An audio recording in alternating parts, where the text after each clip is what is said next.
nyo guys, oh, ang taas ng snow. Yan. Too bad. I wanna have some fried dilis.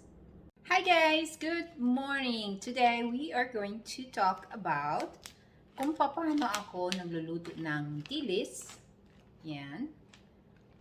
During winter time. So ngayon, araw ay it's around -8 sa labas. Hindi po tayo pwedeng mag-barbecue or magluto sa labas. So, ganito po ang aking ginagawa pag kayo gustong magluto ng dilis. Ayaw ko rin pong magluto sa loob ng bahay dahil mangangamoy. So, this time, papakita ko po sa inyo kung paano ko ginagawa ang pagluto ng dilis na hindi mangangamoy ang buong bahay. At, so ito po ang ating kailangan. Kailangan po natin ng dalawang frying pan. So, both of this, ilagay po natin siya sa stove at papainitin po natin, lagyan po na natin ng mantika. Meron po tayong frying pan number 1 and then frying pan number 2. So both of this, lagyan po natin ng mantika. Yung tamang-tama lang po na kailangan natin sa ating pag-fry ng ating dilis. Okay, both po ng frying pan, lagyan po natin ng mantika. Then papainitin lang po natin to. So kailangan po talagang mainit na mainit yung ating mantika.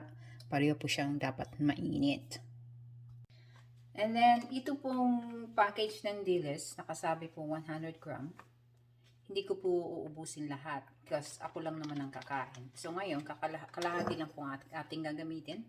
Lalagay ko lang po sa mangkok para matansya ko kung gaano karaming gusto kong lutuin. Yan po. And then we'll wait hanggang mainit pa na po ang ating mga mantika. And then yung leftovers, kalahati ng package, pwede po nating ibalik ulit sa freezer. And then we'll save it for the next time na ating pagluto ng dilis. Po, mainit na po ang ating mantika. Ngayon pwede na po siya nating dalhin sa garage. So, garahe. So, nandito po ako sa aking garage. Ngayon, niluluto na po natin ang ating dilis sa mainit na mantika. Ayan, makikita niyo po, wala pong stove yan. Ayan. Sizzling. Ayan lang po natin ng napakainit na mantika. Ngayon, kukunin na po natin yung ating isang frying pan na may mainit na mantika at ilalagay po natin dito para tuloy-tuloy po ang pagluto ng ating dilis. Mainit siya. May kunting ingat lang po.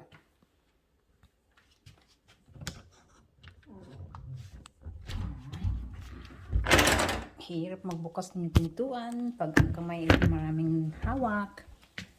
Ayan. There you go.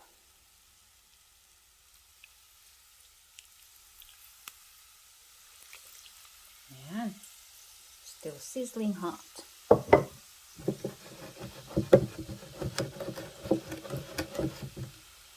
Nakikita nyo po, naging brown na po yung dilis. So, ibig sabihin, ito po yung luto na.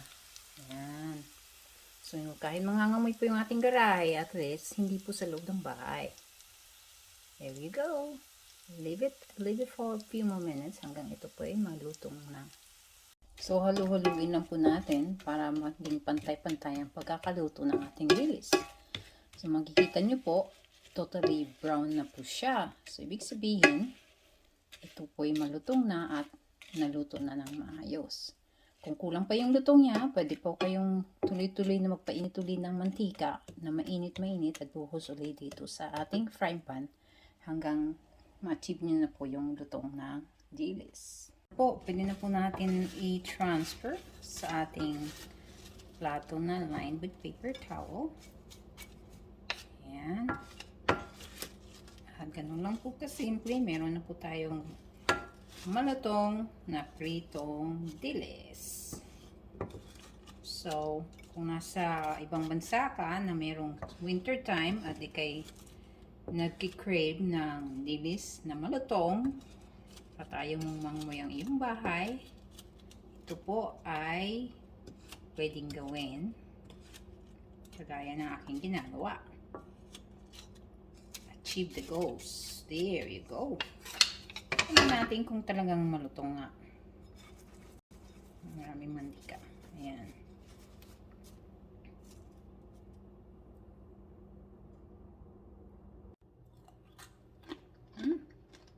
Lutong. Lutong nga siya. Sarap.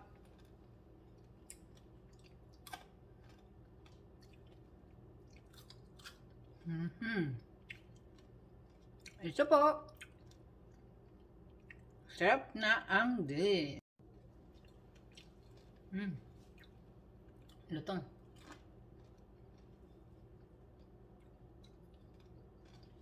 Sarap. Para lalo pong masarap ang ating dilis, gawin po natin itong ensalada. Lagyan natin ng dilis dyan. Then, lagyan natin ng cucumber. Okay, pipino. And then, kamatis. Okay, there you go. And then, sibuyas. At kalamansi. Ayan. Sarap. Kung gusto niyo po lagyan ng kunting asin, pwede po. Ito po yung medyo maalat na. Ang dilis po yung maalat na. Kaya hindi mo po kailangan halu-haluin ng kamay. Malinis po ang aking kamay. At ako rin naman po ang kakain. Kaya okay lang po.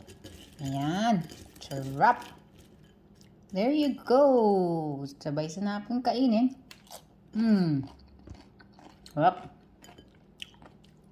Ramen. Bayan natin ang mainit na kanin. Oh, yeah, yummy.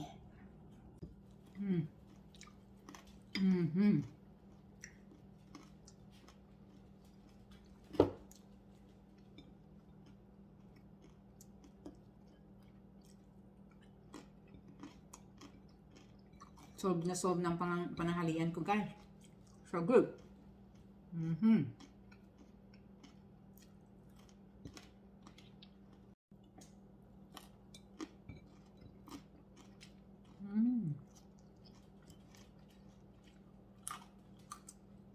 Sarap.